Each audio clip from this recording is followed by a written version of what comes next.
ഒരു പകൽ അരമണിക്കൂർ ടോപ്പ് 7 at 7 എല്ലാ പ്രേക്ഷകർക്കും സ്വാഗതം. അറിയാം ഇന്നത്തെ പ്രധാന സംഭവ വികാസങ്ങൾ.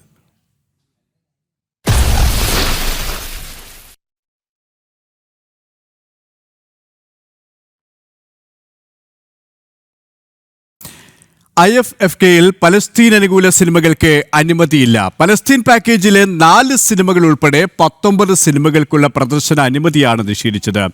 കേന്ദ്ര വാർത്താവിനിമയ മന്ത്രാലയത്തിൻ്റെതാണ് ഈ നടപടി. IFFKയുടെ ഉദ്ഘാടന ചിത്രമായ പലസ്തീൻ 36 പ്രദർശിപ്പിക്കില്ല. വിശദാംശങ്ങളുമായി MS വീണ ചേരുകയാണ്. വീണ, പലസ്തീൻ പാക്കേജിൽ ഉൾപ്പെടുന്ന ചിത്രങ്ങൾക്കാണ് അനുമതി നിഷേധിച്ചത്. കേന്ദ്ര വാർത്താവിനിമയ മന്ത്രാലയത്തിൻ്റെതാണ് നടപടി.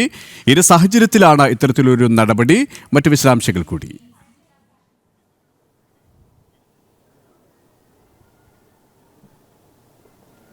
KP സുരേഷ്, 30ാമത് IFFKയിലാണ് ഇതുമായി ബന്ധപ്പെട്ട് കേന്ദ്ര സർക്കാരിന്റെ കൃത്യമായിട്ടുള്ളൊരു ഇടപെടൽ ഉണ്ടായിരിക്കുന്നത്. ഒരിക്കലും ആവിഷ്കാര സ്വാതന്ത്ര്യത്തിനോ അല്ലെങ്കിൽ ആസ്വാദനത്തിനോ നടന്നൊരു കടും വെട്ടല്ല ഇത്. അത്തരത്തിലുള്ള വാർത്തകളാണ് മറ്റു മാധ്യമങ്ങളടക്കം നൽകുന്നത്. അതായത് ഈ ഒരു IFFKയെ സംബന്ധിച്ചിടത്തോളം നമുക്ക് പൊതുവേ അറിയാം, ഒരുപാട് പേർ കേരളത്തിനകത്തു നിന്നും പുറത്തു നിന്നുള്ള സിനിമാ ആരാധകരും സിനിമയിൽ പ്രവർത്തിക്കുന്ന സിനിമാ മേഖലയിൽ പ്രവർത്തിക്കുന്ന അണിയറ പ്രവർത്തകരൊക്കെ എത്തുന്നതാണ്. ഭാവി സിനിമയെക്കുറിച്ചും സജീവ സിനിമകളെക്കുറിച്ചുമുള്ള പ്രാതിനിധ്യവും അതുപോലെ തന്നെ വിശകലനത്തിനും ചർച്ചകൾക്കും കൂടി വേദിയാകുന്നതാണ് IFFK വേദികൾ. ഈ ഒരു വേദിയിലാണ് ഇതുമായി ബന്ധപ്പെട്ട്, അതായത് തീവ്രവാദികളുടെ സന്ദേശങ്ങൾ ഉൾക്കൊള്ളുന്ന നിരവധി ചിത്രങ്ങൾ ഇങ്ങനെ പ്രദർശനത്തിനായിട്ട് അനുമതി തേടിയിരുന്നത്. അതിൽ കൃത്യമായിട്ട് സിനിമകൾ പരിശോധിക്കുകയും ആ സിനിമകളുടെ ഉള്ളടക്കങ്ങൾ പരിശോധിച്ചതിന് ശേഷമാണ് കേന്ദ്ര സർക്കാർ ഇതുമായി ബന്ധപ്പെട്ടൊരു നിലപാട് ഇപ്പോൾ സ്വീകരിച്ചിരിക്കുന്നത്. ഇത്തരത്തിൽ 19 സിനിമകൾക്കാണ് പ്രദർശന അനുമതി നൽകാൻ സാധിക്കില്ല എന്ന ഇതുമായി ബന്ധപ്പെട്ട് കേന്ദ്ര വാർത്താവിനിമയ മന്ത്രാലയം നടപടി സ്വീകരിച്ചിരിക്കുന്നത്. കാരണം ഇത് സമൂഹത്തിന് തെറ്റായ സന്ദേശം നൽകും എന്നുള്ളത് ഉറപ്പാണ്. അതായത് മനുഷ്യന്റെ ആവിഷ്കാര സ്വാതന്ത്ര്യത്തിനും ഒപ്പം തന്നെ ഇതുമായി ബന്ധപ്പെട്ട് ആസ്വാദനത്തിനെ അടക്കമുള്ള കാര്യങ്ങൾക്ക് തെറ്റായ സന്ദേശം നൽകുന്നു. ഒരു അടിച്ചമർത്തലിന്റെ കഥകൾ, അതിനിടയിലേക്ക് ജനങ്ങൾക്ക് അനുഭവിക്കേണ്ടി വരുന്ന പലതരത്തിലുള്ള ബുദ്ധിമുട്ടുകൾ, അത്തരത്തിൽ തീവ്രവാദികളെ സപ്പോർട്ട് ചെയ്യുന്ന തരത്തിൽ പിന്തുണയ്ക്കുന്ന തരത്തിലുള്ള ഇതിവൃത്തങ്ങളുള്ള ചിത്രങ്ങൾക്കാണ് അനുമതി നിഷേധിച്ചിരിക്കുന്നത്. ഇതിൽ ഉദ്ഘാടന ചിത്രമായി പ്രദർശിപ്പിച്ച പലസ്തീൻ 36-നും അനുമതി നിഷേധിച്ചിട്ടുണ്ട്. അതുപോലെ തന്നെ പലസ്തീൻ വിഭാഗത്തിൽ അത്തരത്തിലുള്ള ഉള്ളടക്കങ്ങൾ കൂടുതൽ വരുന്ന ഒരു 4 ചിത്രങ്ങളുടെയും പ്രദർശന അനുമതി നിഷേധിച്ചിരിക്കുകയാണ്. ഇത്തരത്തിൽ 19 ചിത്രങ്ങൾക്കാണ് അനുമതി നൽകാൻ കഴിയില്ല എന്ന് കേന്ദ്ര വാർത്താവിനിമയ മന്ത്രാലയം അറിയിച്ചിരിക്കുന്നത്. എന്നാൽ ഇതിലെ ആശയങ്ങളെക്കുറിച്ച് പൂർണ്ണമായി മനസ്സിലാക്കാത്തത് തന്നെ ഇത് എന്തുകൊണ്ടാണ് കേന്ദ്ര സർക്കാർ ഇത്തരത്തിലൊരു തീരുമാനമെടുത്തത്, അതായത് മതസ്പർദ്ധ അടക്കം വളർത്തുന്ന തരത്തിലുള്ള ആശയങ്ങൾ ഈ ചിത്രങ്ങൾ മുന്നോട്ട് വയ്ക്കുന്നു എന്നാണ് നമുക്ക് മനസ്സിലാക്കാൻ സാധിക്കുന്നത്. അതിനാൽ തന്നെ ഈ ചിത്രങ്ങൾ അംഗീകരിക്കാൻ, അതായത് ഈ ചിത്രങ്ങൾ പ്രദർശിപ്പിക്കുമ്പോൾ ഉണ്ടാകുന്ന ബുദ്ധിമുട്ടുകൾ അത് കേരള സമൂഹത്തിനെ അടക്കം തെറ്റായി ചിന്തിപ്പിക്കുകയും തെറ്റായ പ്രവണതകൾക്ക് വഴികാട്ടും എന്നുള്ള തിരിച്ചറിവിന്റെ അടിസ്ഥാനത്തിലാണ് ഈ ചിത്രങ്ങൾ പ്രദർശിപ്പിക്കാൻ കഴിയില്ല എന്നൊരു തീരുമാനത്തിലേക്ക് ഇപ്പോൾ കേന്ദ്ര വാർത്താവിനിമയ മന്ത്രാലയം തീരുമാനമെടുത്തിരിക്കുന്നത്. KP സുരേഷ്, ഇത്തരത്തിലുള്ള ഒരു കണ്ടന്റുകൾ ഉള്ള സിനിമകൾക്കാണ് ദേശവിരുദ്ധ നിലപാട്, രാജ്യദ്രോഹ നിലപാട്, നമ്മുടെ സാമൂഹിക സാംസ്കാരിക പൈതൃകത്തിന് തടസ്സമാകുന്ന ഇത്തരത്തിലുള്ള വിഷയങ്ങൾ കൈകാര്യം ചെയ്യുന്ന സിനിമകൾക്കാണ് കേന്ദ്ര വാർത്താവിനിമയ മന്ത്രാലയത്തിൻ്റെ നടപടി ഉണ്ടായിരിക്കുന്നത്. MS വീണയാണ് വിശദാംശങ്ങൾ നൽകിയത്.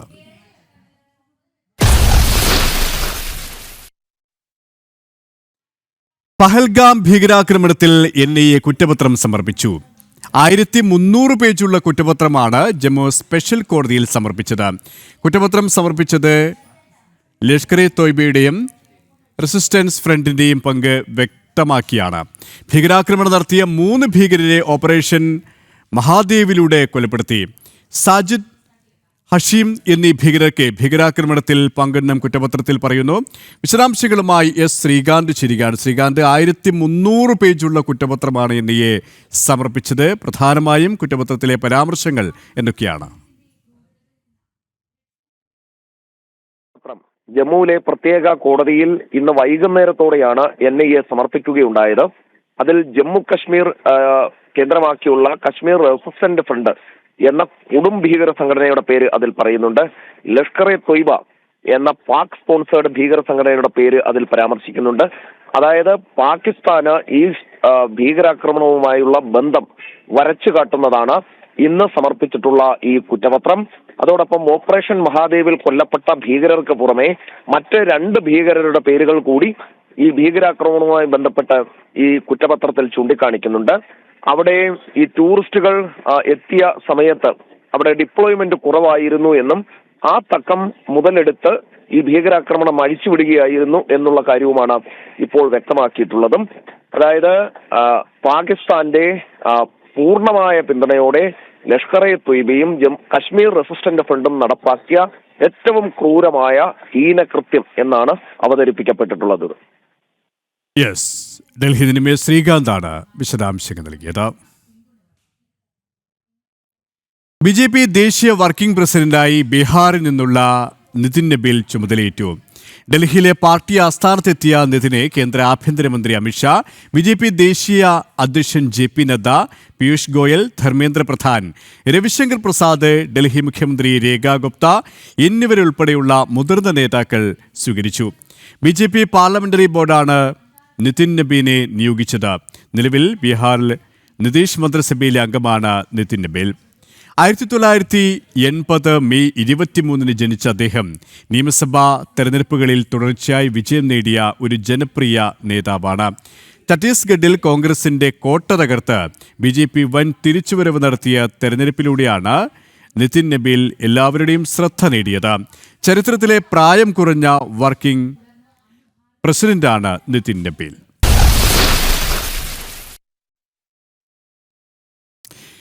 തിരികെ വാർത്തയിലേക്ക്. ത്രിരാഷ്ട്ര പര്യടനത്തിന്റെ ഭാഗമായി പ്രധാനമന്ത്രി ജോർദാനിലെത്തി. ജോർദാൻ പ്രധാനമന്ത്രി നരേന്ദ്രമോദിയെ നേരിട്ടെത്തി സ്വീകരിച്ചു.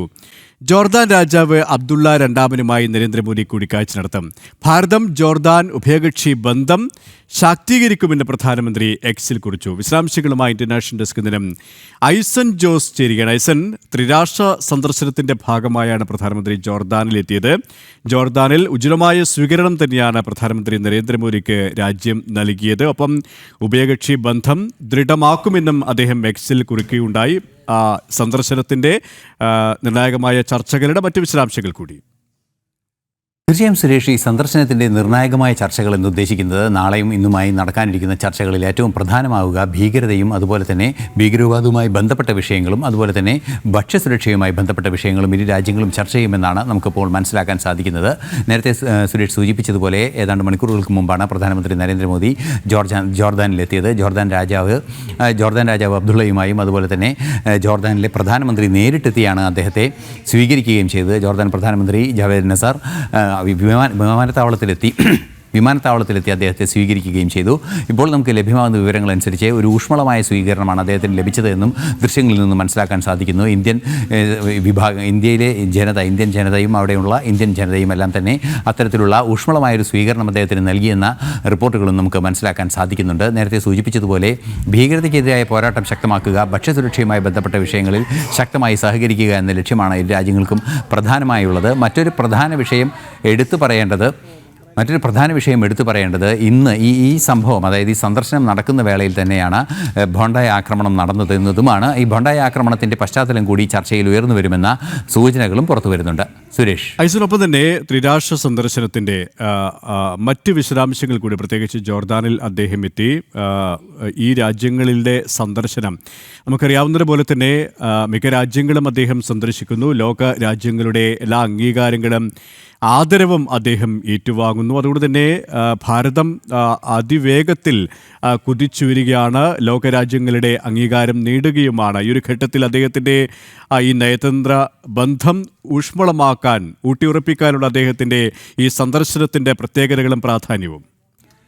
തീർച്ചയായും ഈ ത്രിരാഷ്ട്ര സന്ദർശനത്തിൻ്റെ പ്രത്യേകത എന്ന് പറയുന്നത് നേരത്തെ സൂചിപ്പിച്ചതുപോലെ ഭീകരതയ്ക്കെതിരായ ഒരു വാഹകരാകുക എന്നതാണ് ഭാരതത്തിൻ്റെ കൃത്യമായൊരു നീക്കം. ആ നീക്കത്തിൻ്റെ ഭാഗമായി തന്നെയാണ് പ്രധാനമന്ത്രി നരേന്ദ്രമോദി ഈ എല്ലാ അന്താരാഷ്ട്ര സന്ദർശനങ്ങളും അല്ലെങ്കിൽ ലോകരാഷ്ട്രങ്ങളെല്ലാം തന്നെ സന്ദർശിക്കുന്നത്. ജോർദാനിൽ സ്വാഭാവികമായും ഭീകരതയ്ക്കെതിരായ നിലപാട് കൃത്യമായി അദ്ദേഹം അറിയിക്കുകയും ചെയ്യും. നാളെ എത്യോപ്യയിലേക്ക് തിരിക്കുന്ന അദ്ദേഹം എത്യോപ്യൻ പ്രധാനമന്ത്രിയുമായൊക്കെ കൂടിക്കാഴ്ച നടത്തുന്നുണ്ട്. ഈ കൂടിക്കാഴ്ചയുടെയൊക്കെ അടിസ്ഥാനത്തിൽ കൂടിക്കാഴ്ചയിലും ഈ വിഷയങ്ങൾ തന്നെയായിരിക്കും. അതായത് ഭീകരതയുമായി ബന്ധപ്പെട്ട വിഷയങ്ങൾ തന്നെയായിരിക്കും പ്രത്യേകം പരാമർശിക്കപ്പെടുക എന്നത് ഒരു യാഥാർത്ഥ്യം തന്നെയാണ്. അതുപോലെ തന്നെ ഒമാനിലും അദ്ദേഹം സന്ദർശിക്കുന്നുണ്ട്. നമുക്കറിയാവുന്നതാണ്, ഒമാൻ ഭാരതത്തിലെ ജനത, ഭാരതീയരായ നിരവധി പേർ ഒമാനിൽ ജോലി ചെയ്യുന്നുണ്ട്. അത്തരത്തിലുള്ള മാനുഷികമായ ബന്ധങ്ങൾ ശക്തമാക്കുന്നതിനുള്ള നീക്കങ്ങളെല്ലാം തന്നെ ഇരു രാജ്യങ്ങളും തമ്മിലുള്ള ചർച്ചകൾ ഉണ്ടാകുമെന്നാണ് അറിയാൻ സാധിക്കുന്നത്. ഇന്ന് ആദ്യഘട്ടം എന്ന നിലയിലാണ് ഇപ്പോൾ അദ്ദേഹം ജോർദാനിലെത്തിയിരിക്കുന്നത്. നമുക്കറിയാവുന്നതാണ്, ജോർദാൻ ഭാരതത്തെ സംബന്ധിച്ചിടത്തോളം ഏറ്റവും നിർണായകമായ ഒരു പാർട്ട്ണർ തന്നെയാണ്. നമുക്ക് കുവൈറ്റ് യുദ്ധത്തിൻ്റെ കാലം തൊട്ട് തന്നെ നമുക്കത് അറിയാൻ സാധിക്കുന്നുണ്ട്. ജോർദാനിലേക്കാണ് കുവൈറ്റ് യുദ്ധമുണ്ടായ ഒരു സാഹചര്യത്തിൽ പലായനം ചെയ്ത് ഭാരതീയരെല്ലാം തന്നെ ജോർദാനിലെത്തുകയും അവിടെ നിന്നാണ് അമ്മാനിൽ നിന്നാണ് വിമാനമാർഗം അവരെ ഭാരതത്തിലേക്ക് കൊണ്ടുവന്നത്. അത്തരത്തിൽ വർഷങ്ങൾക്ക് പുറകെയുള്ള ചരിത്രം പരിശോധിച്ചാൽ തന്നെ ഭാരതത്തിൻ്റെ റെസ്ക്യൂ ഓപ്പറേഷൻസിലും അതുപോലെ തന്നെ ആളുകളെ രക്ഷപ്പെടുത്തി കൊണ്ടുവരുന്നതിലൊക്കെ കൃത്യമായ ഇടപെടൽ ജോർദാൻ പല കാര്യങ്ങളിലുമായി നടത്തിയിട്ടുണ്ട്. ജോർദാൻ വീണ്ടും പല യുദ്ധങ്ങളുടെ സാഹചര്യത്തിലും ജോർദാൻ ഒരു താവളമായി പ്രവർത്തിക്കുകയും ചെയ്തിട്ടുണ്ട്. ഈ ഒരു പശ്ചാത്തലത്തിലാണ് വലിയ രീതിയിലുള്ള ഒരു പിന്തുണ ആ രാജ്യത്തിൻ്റെ ഭാഗത്തു നിന്നുണ്ടാവുക എന്നാണ് നമുക്ക് മനസ്സിലാക്കാൻ സാധിക്കുന്നത്. തീർച്ചയായും ഭീകരതയ്ക്കെതിരായ കടുത്ത നടപടികളുടെ ഭാഗമായി ഭാരതം ലോകരാഷ്ട്രത്തിൻ്റെ ഒരു സഖ്യം രൂപീകരിക്കുന്നതിൽ നിർണായകമായ ഇടപെടൽ ജോർദാനുമായി ഉണ്ടാകും. അതുപോലെ തന്നെ എത്യോപ്യയും ഒമാനുമായും ഉണ്ടാകുമെന്ന് തന്നെയാണ് മനസ്സിലാക്കാൻ സാധിക്കുന്നത്. ജോർദാൻ സന്ദർശനത്തിനും ഈ എത്യോപ്യൻ സന്ദർശനങ്ങളിലെല്ലാം തന്നെ വളരെ കൃത്യമായ ചില നിലപാടുകളുടെ ഏറ്റവും പ്രധാനപ്പെട്ട ഒരു ഘടകമെന്ന് പറയുന്നത് ഭക്ഷ്യസുരക്ഷയുമായി ബന്ധപ്പെട്ട വിഷയങ്ങളാണ്. ഭക്ഷ്യസുരക്ഷ, പുതിയ ഭക്ഷ്യ രീതികൾ, അതായത് പുതിയ സ്റ്റാപ്പിൾ ഫുഡിലേക്ക് നീങ്ങുന്ന രീതികളെല്ലാം തന്നെ അത്തരത്തിലുള്ള ചർച്ചകളും, അതായത് ഒരു ഭക്ഷ്യ സംസ്കാരത്തിൻ്റെ ഭാഗമായി തന്നെ മാറ്റം വരുത്തുന്ന രീതിയിലുള്ള ഭക്ഷ്യസുരക്ഷയുമായി ബന്ധപ്പെട്ട ചർച്ചകളായിരിക്കും നടക്കുക. അതിൻ്റെ സാങ്കേതികവിദ്യയും വിത്തിനങ്ങളുടെ കൈമാറ്റവും അത്തരത്തിലുള്ള കാര്യങ്ങളും നടക്കുമെന്നാണ് മനസ്സിലാക്കാൻ സാധിക്കുന്നത്. സുരേഷ്, ഇന്റർനാഷണൽ ഡെസ്കിൽ നിന്നും ഐസൻ ജോസാണ് വിശദാംശങ്ങൾ നൽകിയത്.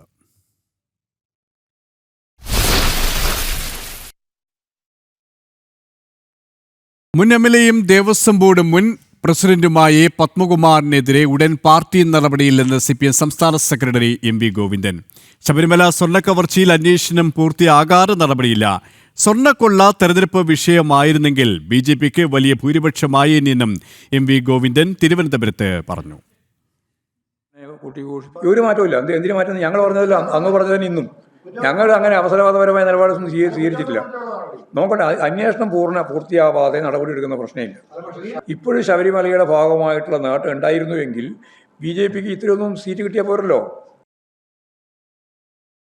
വാർത്തകളുടെ കൂടുതൽ വിശദാംശങ്ങളുമായി ദിസ്ന സുരേഷ് ചേരുകയാണ്. ദിസ്ന, വലിയ തിരിച്ചടി, വമ്പൻ തോൽവി, എങ്കിലും സ്വന്തക്കാരെ വിട്ടു നൽകാൻ CPM തയ്യാറാകുന്നില്ല അല്ലേ? ഇപ്പോഴും പത്മകുമാറിനെ സംരക്ഷിക്കുന്നു, ആര്യ രാജേന്ദ്രനെ സംരക്ഷിക്കുന്നു. ഇത്തരത്തിലുള്ള നിലപാട് തന്നെയാണ് നേതൃത്വം ആവർത്തിക്കുന്നത് അല്ലേ?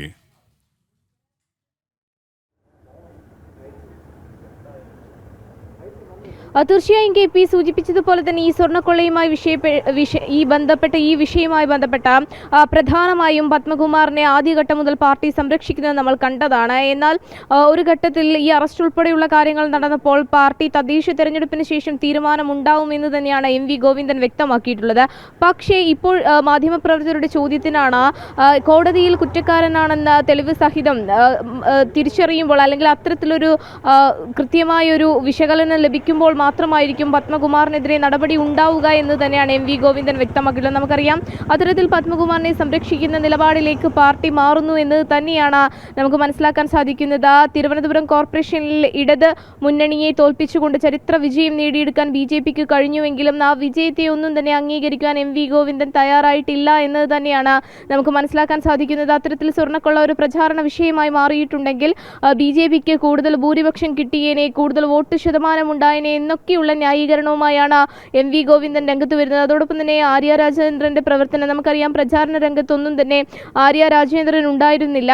അതൊക്കെ വലിയ രീതിയിൽ പ്രചാരണ ആയുധമായി UDF എടുത്തിരുന്നു. പക്ഷേ ആര്യ രാജേന്ദ്രനെ സംരക്ഷിക്കുന്ന ഒരു നിലപാടിലേക്കും MV ഗോവിന്ദൻ കടക്കുന്നു എന്ന് തന്നെയാണ് പ്രധാനമായും ഏറ്റവും എടുത്തു പറയേണ്ടത്. KP, ഇതുവരെയും CPMന്റെ അടിത്തറ ഭദ്രമാണെന്നാണ് ഇപ്പോഴും ഈ തദ്ദേശ തിരഞ്ഞെടുപ്പ് ഫലത്തിന് ശേഷവും MV ഗോവിന്ദൻ വാദിക്കുന്നത് എന്ന് തന്നെയാണ്. 3.0 CPM രംഗത്ത് വരും, അല്ലെങ്കിൽ ഇടതുപക്ഷം വീണ്ടും രംഗത്ത് വരും അടുത്ത തിരഞ്ഞെടുപ്പിലൂടെ എന്നൊരു വാദഗതി കൂടി MV ഗോവിന്ദൻ മുന്നോട്ട് വയ്ക്കുന്നു. അതോടൊപ്പം തന്നെ സ്വർണ്ണക്കൊള്ളയിലെയും പത്മകുമാറിനെയും സംരക്ഷിക്കുന്ന ഒരു നിലപാടിലേക്ക് പാർട്ടി മാറുന്നു എന്ന് തന്നെയാണ് നമുക്ക് മനസ്സിലാക്കാൻ സാധിക്കുന്നത്. സ്വർണ്ണക്കൊള്ളയുമായി ബന്ധപ്പെട്ട വിഷയം തിരഞ്ഞെടുപ്പിൽ പ്രതിഫലിച്ചിട്ടുണ്ടെങ്കിൽ വലിയ രീതിയിൽ BJPക്ക് ഒരു ആഭിമുഖ്യം ഉണ്ടാക്കാൻ കഴിയുമായിരുന്നു എന്നൊരു ന്യായീകരണവുമായാണ് MV ഗോവിന്ദൻ രംഗത്തുന്നത്. പക്ഷേ അപ്പോഴും തിരുവനന്തപുരം കോർപ്പറേഷനിൽ പ്രധാനമായും BJP നേടിയ ആ വിജയം അത് എങ്ങനെയാണെന്ന് പരിശോധിക്കുമെന്ന് കൂടി പാർട്ടി പറയുന്നു. ജില്ലാ അടിസ്ഥാനത്തിൽ ഈ മാസം തന്നെ അത്തരത്തിലൊരു പരിശോധനയുണ്ടാവും. അതിന് വേണ്ട ക്രമീകരണങ്ങൾ ഏറ്റെടുത്തിട്ടുണ്ട് എന്നുൾപ്പെടെയുള്ള കാര്യങ്ങൾ MV ഗോവിന്ദൻ പറഞ്ഞു വയ്ക്കുമ്പോഴും വീണ്ടും അധികാര തുടർച്ചയുണ്ടാവുമെന്ന വലിയ രീതിയിൽ വാദിക്കുകയാണ് MV ഗോവിന്ദൻ. യെസ്, അത് തന്നെയാണ്. സ്വന്തക്കാരെ സംരക്ഷിക്കുകയാണ് MV ഗോവിന്ദൻ ചെയ്യുന്നത്. ദിഷ്ണ സുരേഷാണ് തിരുവനന്തപുരത്ത് നിന്നും വിശദാംശങ്ങൾ നൽകിയത്.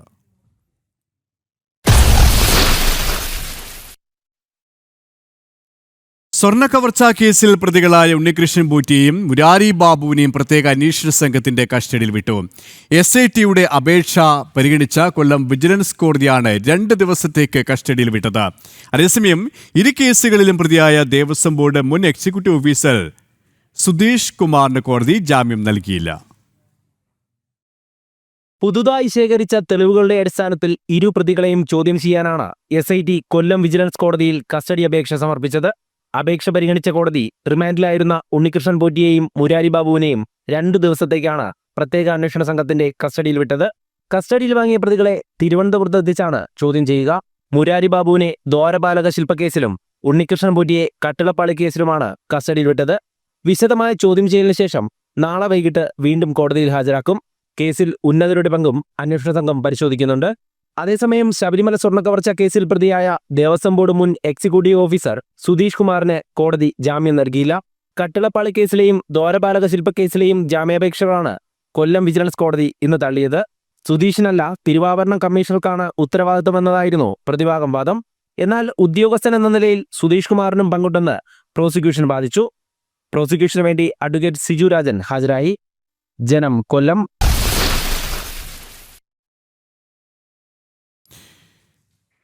രണ്ടാമത്തെ ബലാത്സംഗ കേസിലെ മുൻകൂർ ജാമ്യം റദ്ദാക്കണമെന്നാവശ്യപ്പെട്ടുള്ള സർക്കാരിന്റെ അപ്പീലിൽ രാഹുൽ മാങ്കൂട്ടത്തിന് ഹൈക്കോടതിയുടെ നോട്ടീസ്. അപ്പീൽ ഫയലിൽ സ്വീകരിച്ച കോടതി ക്രിസ്മസ് അവധിക്ക് ശേഷം വീണ്ടും പരിഗണിക്കാനായി മാറ്റി. ആദ്യ ബലാത്സംഗ കേസിൽ രാഹുൽ മാങ്കൂട്ടത്തിന്റെ അറസ്റ്റിനുള്ള വിലക്ക് വ്യാഴാഴ്ച വരെ തുടരും. രണ്ടാമത്തെ ബലാത്സംഗ കേസിലെ മുൻകൂർ ജാമ്യം റദ്ദാക്കണമെന്നാവശ്യപ്പെട്ടുകൊണ്ടുള്ള സർക്കാരിന്റെ അപ്പീൽ ഫയലിൽ സ്വീകരിച്ചുകൊണ്ടാണ് രാഹുൽ മാങ്കൂട്ടത്തിന് ഹൈക്കോടതി നോട്ടീസ് അയച്ചത്. അപ്പീൽ ക്രിസ്മസ് അവധിക്ക് ശേഷം വീണ്ടും പരിഗണിക്കും. ജസ്റ്റിസ് ബിജു എബ്രഹാമിന്റെ ബെഞ്ചാണ് അപ്പീൽ പരിഗണിച്ചത്. ഹർജി ഇന്ന് പരിഗണിച്ചെങ്കിലും മുൻകൂർ ജാമ്യം സ്റ്റേ ചെയ്തിട്ടില്ല. രാഹുൽ സ്ഥിരം കുറ്റവാളിയാണെന്നാണ് പ്രധാനപ്പെട്ട വാദം. തെളിവുകൾ കൃത്യമായി പരിശോധിക്കാതെ മുൻകൂർ ജാമ്യം നൽകിയ സെഷൻസ് കോടതിക്ക് പിഴവ് പറ്റിയെന്നും വാദമുണ്ട്. ആദ്യ ബലാത്സംഗ കേസിൽ ഹൈക്കോടതി അറസ്റ്റ് തടഞ്ഞ ഉത്തരവ് സെഷൻസ് കോടതിയെ സ്വാധീനിച്ചുവെന്നും സംസ്ഥാന സർക്കാർ ആക്ഷേപം ഉന്നയിച്ചിട്ടുണ്ട്. ഹോം സ്റ്റേയിലെത്തിച്ച് ബലാത്സംഗം ചെയ്തെന്ന് കാട്ടി ബംഗളൂരുവിൽ താമസിക്കുന്ന 23 വയസ്സുകാരി നൽകിയ പരാതിയുടെ അടിസ്ഥാനത്തിലെടുത്ത കേസിലായിരുന്നു രാഹുൽ മാങ്കൂട്ടത്തിൽ MLAക്ക് ഉപാധികളോടെ സെഷൻസ് കോടതി മുൻകൂർ ജാമ്യം അനുവദിച്ചത്. അതിനിടെ ആദ്യ ബലാത്സംഗ കേസിൽ രാഹുൽ മാങ്കൂട്ടത്തിലിന്റെ അറസ്റ്റിനുള്ള വിലക്ക് വ്യാഴാഴ്ച വരെ നീട്ടി. രാഹുലിന്റെ മുൻകൂർ ജാമ്യാപേക്ഷ വ്യാഴാഴ്ചത്തേക്ക് പരിഗണിക്കാനായി ഹൈക്കോടതി മാറ്റിയിട്ടുണ്ട്. ജനം, കൊച്ചി.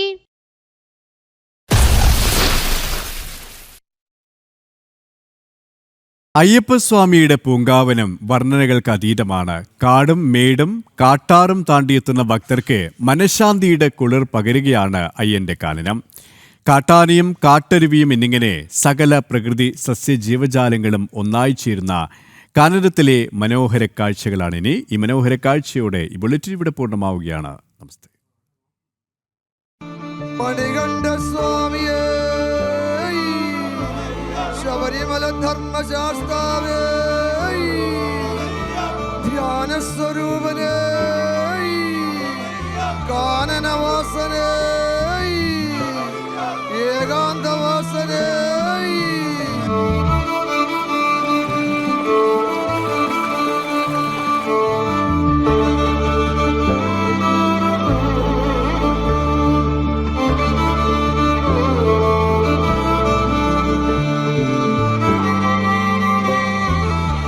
അയ്യന്റെ കാനന ഭംഗി ഇങ്ങനെ ശാന്തമായി സ്വസ്ഥമായി ആസ്വദിച്ചു നിൽക്കുമ്പോൾ പ്രകൃതി പല രൂപത്തിൽ ഭാവത്തിൽ അയ്യപ്പസ്വാമിക്ക് മുന്നിൽ കൈകൂപ്പി നിൽക്കുകയാണോ എന്ന് തോന്നിപ്പോകും. സസ്യലതാദികളെല്ലാം ചേർന്ന് വിസ്മയം തീർക്കുന്ന ഒരു സ്വർഗമാണ് അയ്യന്റെ കാനനം.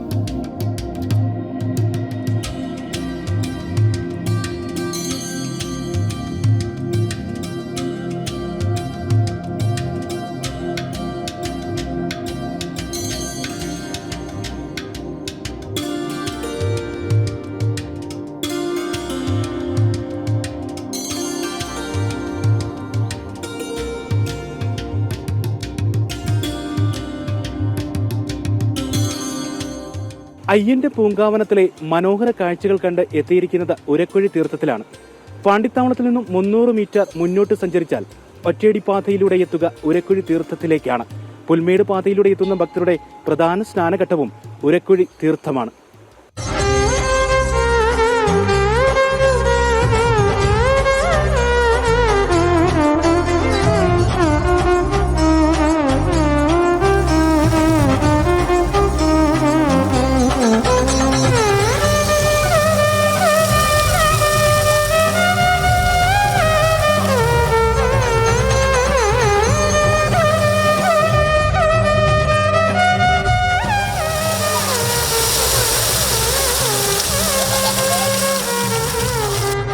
അയ്യന്റെ കാനനത്തിനുള്ളിലെ മനോഹര കാഴ്ചയാണ് ഈ കാണുന്ന ഉരക്കുഴി തീർത്ഥം. മഹിഷി നിഗ്രഹത്തിന് ശേഷം ഭഗവാൻ സ്നാനം ചെയ്ത് ശുദ്ധി വരുത്തിയത് ഇവിടെയാണെന്നാണ് വിശ്വാസം. ഭഗവാന്റെ സ്നാനഘട്ടം ഭക്തർക്കും ഏറെ വിശിഷ്ടമായ ഇടം.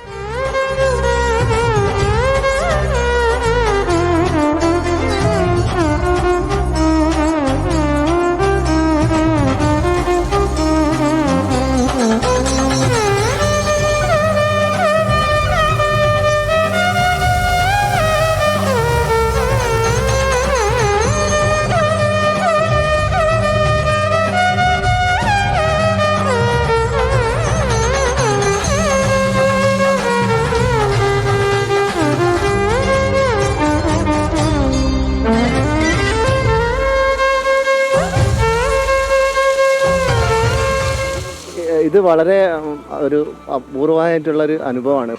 ഞങ്ങൾ എല്ലാ പ്രാവശ്യവും വന്നു കഴിഞ്ഞാൽ ഇവിടെ വന്നിട്ടാണ് കുളിക്കാറുള്ളത്. നല്ലൊരു അനുഭവമാണിത്. ഇപ്പം അധികം എല്ലാവർക്കും അറിയില്ല ഇതിനെപ്പറ്റി. പക്ഷേ ഞങ്ങൾ വന്നു കഴിഞ്ഞാൽ ഈ കുളിച്ച് കഴിഞ്ഞാൽ നമുക്ക് എല്ലാ ക്ഷീണവും നല്ലൊരു ഉന്മേഷവും എനർജിയാണ്. വർഷമായിട്ട് ഇവിടെ വന്ന് സ്ഥിരമായിട്ട് കുളിച്ചിട്ടാണ് പോവുക. കുളിച്ചാൽ നമ്മളെ ശരീരത്തിൽ എല്ലാ ക്ഷീണവും എല്ലാം മാറും. അതുകൊണ്ട് നമ്മൾ താഴെ നടന്ന് ഇവിടെ വന്ന് കുളിച്ചു പോകും.